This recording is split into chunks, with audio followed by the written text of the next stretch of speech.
আমাদের ভালো লাগাতে সকলকে অনেক অনেক অনেক স্বাগত জানিয়ে আমার আজকের গল্প আরম্ভ করছি। আজকের গল্প মল। গল্পটি তাহলে শুরু করি। পুজো এলেই অবশ্যম্ভাবীভাবে মলে পা দেওয়ার একটা ব্যাপার থাকে। মলে পা দেওয়ার ইচ্ছে আমার কোনো কালেই নেই। কেইবার সাধ করে মলে পা দিতে চায়, কিন্তু বাড়িতে পুরুষ মানুষের কথা কবেই বা আর মান্যতা পেয়েছে। তাই মলের গন্ধ নিতে একদিন বেরিয়ে পড়তেই হলো। আমার সাথে সেই প্রবাদ প্রতিম ব্যক্তিত্ব, যিনি পুজোর প্রায় 1 মাস আগে থেকেই আমাকে প্রতিনিয়ত মলাভিমুখী করে তোলার চেষ্টা চালিয়ে গেছেন। বাড়ি থেকে বেরোনোর পূর্বেই আমার ক্রেডিট কার্ডটা ওনার কুক্ষিগত করে বেশ মুক্তকচ্ছ হয়ে গেছি। ওইসব আপদ নিজের কাছে না রাখাই শ্রেয়। এখন নিজেকে বেশ হালকা হালকা যোগী পুরুষ মনে হচ্ছে। বেশ ঝাঁ চকচকে মল, লোকের পায়ের চাপে একেবারে যাচ্ছে তাই অবস্থা। মেইন গেটের কাছেই ছোট্ট একটা কাউন্টার, আর ভেতরে আবার ছোট ছোট খোপ করা আছে। সেখানেই ওনার হ্যান্ডব্যাগ জমা রাখতে টুকুস করে হাতে একটা টোকেন ধরিয়ে দিল। আমি মিনমিন করে জলের বোতলটা সাথে রাখার একটা নিষ্ফল আবেদন জানিয়েছিলাম। কে জানে বাবা কতক্ষণ থাকতে হয়, কিন্তু ধোপে টিকল না। ত্রাহিমাম মধুসূদন বলে গেটের কাছে পৌঁছতেই ঊর্ধ্বধারী এক দারোয়ান দরাম করে গেট খুলে পেল্লাই এক সেলাম ঠুকল। মনে মনে বললাম, অত সেলাম ঠুকিস না রে পাগলা, আমি নিতান্তই একটা আলছাল লোক। ঘরে আমার অবস্থা দেখলে তুইও দুফোঁটা চোখের জল ফেলতিস। মলে পা দেওয়ার অভিজ্ঞতা আমার এই প্রথম। এর আগেও অনেকবার প্রলোভন এসেছে, কিন্তু কায়দা করে এড়িয়ে গেছি। কিন্তু এবার আর নিষ্কৃতি পেলাম না। এতদিন ছোট বড় মেজো এমন বিভিন্ন দোকান থেকে পুজোর বাজার সেরেছি। সেই সব পোশাক আপামরের চোখে কৌলিন্যও পেয়েছে। কিন্তু এইসব আতিপাতি দোকানের মালে আর নাকি টিআরপি উঠছে না। ঢুকেই তো আমার চোখ ছানা বড়া হয়ে গেল। গিজগিজ করছে মানুষ, বেশিরভাগই সুদৃশ্য মহিলা। তার সাথে হয় কোনো কম বয়সী মেয়ে কিংবা ছেলে, আর তাদের পেছনে এক ক্লান্ত হতোদ্যম বিরস বদন মানুষ, যাকে কেউই মোটামুটি পাত্তা দিচ্ছে না। নিজেকে ওই মানুষগুলোর সমগোত্রীয় ভেবে বুকে বেশ বল পেলাম, কিন্তু রীতিমতো চিন্তা হচ্ছিল পকেটের কথা ভেবে। বাসে পা দিলেই যেমন 10 টাকা লাগে, তেমন মলে পা দিলেই যে কত গচ্ছা যাবে তা বোধহয় স্বয়ং ভগবানও যন্ত্রগণক টিপে বের করতে পারবেন না। গ্রাউন্ড ফ্লোরটা বেশ ফাঁকা ফাঁকা, ব্যাপারটা ঠিক বোধগম্য হচ্ছিল না। এত ভিড়, অথচ এখানে তেমন লোক নেই কেন? সামনে যেতেই পরিষ্কার হলো। দেখি বেশ সুন্দর ডিসপ্লে করা আছে, মেন্সওয়্যার। কেইবার এখানে বেশি সময় নষ্ট করতে চায়। বেশ সুন্দর সুন্দর শার্ট ডিসপ্লে করা আছে। কাউন্টারের লোকগুলো আমার দিকে তেমন নজর দিল না। হয়তো দেখেই বুঝে গেছে এ মাল শার্ট কিনতে 500-র বেশি উঠবে না।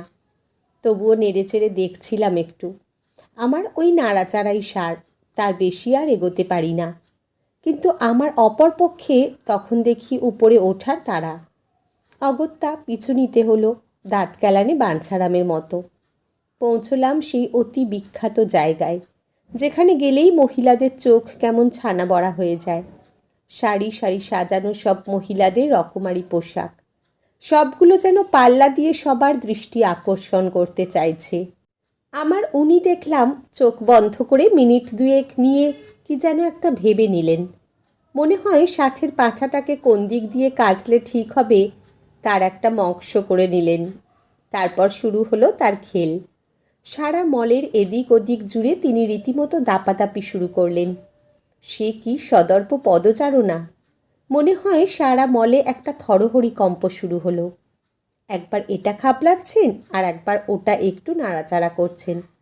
একটা জিনিস হয়তো সামান্য একটু পছন্দ হলো, তৎক্ষণাৎ ওটা গায়ে আড়াআড়িভাবে ফেলে, দেখো তো আমাকে এটা কেমন মানাবে মার্কা একটা ভয়াবহ প্রশ্ন ছুড়ে দিচ্ছেন।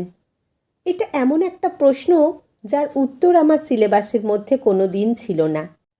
তখন আমার হয় ঠিক মারিচের দশা। রামেও মারবে, রাবণেও মারবে। যদি বলি দারুণ মানাবে, চোখ বন্ধ করে নিয়ে নাও, তৎক্ষণাৎ উত্তর ভেসে আসবে, তা তো বলবেই তুমি, সবার মধ্যে এটারই তো কম একটু দাম, হাড় কেপ্পন একটা। আর যদি পূর্ববর্তী অভিজ্ঞতা কাজে লাগিয়ে বলি একদম মানাচ্ছে না গো, তুমি বরং অন্য কিছু একটা ট্রাই করো, সাথে সাথে মলে একটা মহাভারত রচিত হবে। তোমার মতো তালকানাকে কিছু জিজ্ঞেস করাই বেকার। রং নিয়ে কোনো আইডিয়া আছে তোমার?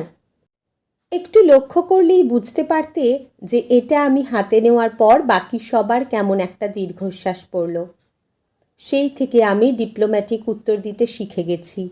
ছোট একটা ভ্যাবা গঙ্গারাম মার্কা হাসি ডিসপ্লে করে চোখ বন্ধ করে বলে ফেলি, তোমার চয়েসের ওপর আমার পুরো ভরসা আছে।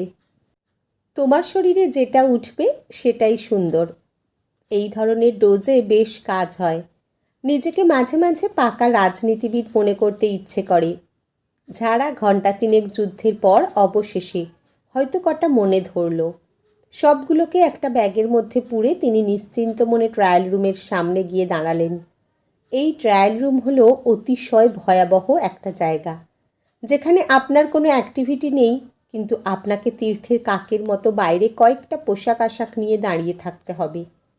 আপনার উনি হয়তো 3টে পোশাক নিয়ে ভেতরে ঢুকেছেন, পারলে হয়তো গোটা মলটাই নিয়ে ভেতরে ঢুকতো, নেহাত গেটে অ্যালাউ করে না বলে পারেন না। এবার বাইরে যারা দাঁড়িয়ে আছেন তারাও হয়তো অনেকক্ষণ ধরে ধৈর্যের পরীক্ষা দিচ্ছেন। তাদের ভেতর থেকে বিভিন্ন সুরুচিকর মন্তব্য ভেসে আসে। ট্রায়াল রুমটাকে বাপের জমিদারি পেয়েছে, সেই যে ঢুকেছে আর বেরোনোর নাম নেই। এবার আপনিই বলুন যে বাইরে দাঁড়িয়ে আপনি কি করবেন? যারা নানাবিধ মন্তব্য করছেন তারা তো নিশ্চিন্তে বুঝতে পারছেন যে ভেতরে যিনি ঢুকেছেন তার সাথে আসা ল্যাংবোটটাই বাইরে দাঁড়িয়ে আছে। অতএব মন্তব্য আরও চোখাচোখা হতে থাকে। এই সময় নিজেকে গৌতম বুদ্ধ ভাবতে হয়, শান্তির পতাকা ওড়াতে হয়, সবাইকে ক্ষমার দৃষ্টিতে দেখতে হয়। প্রায় 20 মিনিট ভিতরে কাটিয়ে অবশেষে উনি মুখে যুদ্ধ জয়ের হাসি ফুটিয়ে বেরোলেন। বাইরে ততক্ষণে আমার 20,000 গালি হজম হয়ে গেছে। গুনে দেখলাম হাতে প্রায় গোটা 7-8টা পোশাক। মনে মনে একটা হিসেব করে নিতেই আমার সব কিছু শুকিয়ে গেল। অবশেষে ক্যাশ কাউন্টার, সেখানেও লাইন মারতে হলো। সব পুরুষগুলো সেখানে দেখলাম চুন চুন মুখ করে দাঁড়িয়ে আছে। হিসেব নিকেশ হওয়ার পর ফরফর করে বিল হিসেবে যেটা বেরিয়ে এলো সেটার দিকে আর তাকালাম না, তাকিয়ে কোনো লাভও নেই। ছাগলকে বলি দিতে আনা হয়েছিল, সুষ্ঠুভাবে বলিকার্য সম্পন্ন হলো। এবার নিচে নামার পালা। নামার সময় কাতর দৃষ্টিতে একবার গ্রাউন্ড ফ্লোরের দিকে তাকালাম। সার দিয়ে ঝুলছে পিটার ইংল্যান্ড, ভ্যান হুসেন, কিন্তু ওই দিকে তাকানোর সময় কোথায়? বেরোনোর সময় উর্দিধারী দারোয়ান গেট খুলে লম্বা একটা স্যালুট। আবার আসবেন স্যার, মনে মনে বললাম। তার আর দরকার নেই, মল যত কম মারানো হয় ততই মঙ্গল। আজকের গল্প এখানেই সমাপ্ত। কলমে দেবকমল চক্রবর্তী, পাঠে জয়তী। ধন্যবাদ।